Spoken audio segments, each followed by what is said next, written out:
La journée du 8 mars, on en parle encore, dans le souci de vulgariser et promouvoir les droits réservés aux femmes.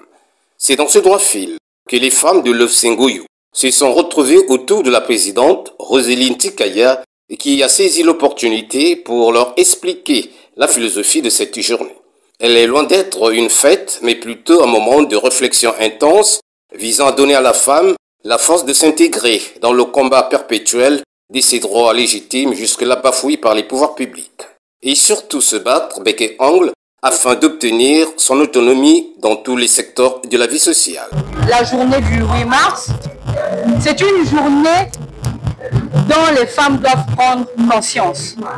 Elles ne doivent pas juste penser à mettre le pain, s'acheter le pain, prendre de la boisson, s'enjailler avec les autres. Mais c'est une journée qui symbolise la journée de la femme. Et c'est pourquoi nous demandons à toutes les femmes pour qu'elles puissent se réunir ensemble et chercher à trouver des solutions pour œuvrer dans le monde féministe.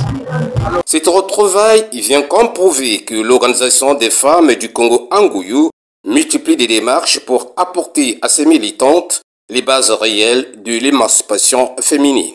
Cette journée a été marquée d'une pierre pour rappeler aux femmes que les quelques droits dont elles bénéficient aujourd'hui sont le fruit d'un combat que d'autres ont mené pendant longtemps, bien avant nous. Les femmes n'ont pas toujours eu le droit de voter. Les femmes n'ont pas toujours eu accès à l'éducation. Les femmes n'ont pas toujours eu accès à des métiers, à des postes aussi élevés, aussi importants que les hommes. Moi, je penserais qu'on a vraiment gagné la bataille le jour où je verrai une femme à la tête du ministère de la Défense au Congo. Je dirais là, nous y sommes. Voilà pourquoi il me paraissait important de rappeler l'essentiel aujourd'hui. Le thème de cette année est autour de l'autonomisation de la femme.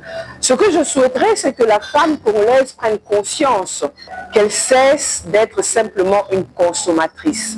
Elle a du talent, elle a des possibilités, elle a des qualités, qu'elle le mette au service de sa nation, parce qu'elle fait partie de cette nation, et en faisant ainsi, elle se rendra d'abord service à elle-même, et ensuite, ensemble, tout ça là mis bout à bout fera évoluer les pays, parce que nous sommes des maillons d'une seule chaîne.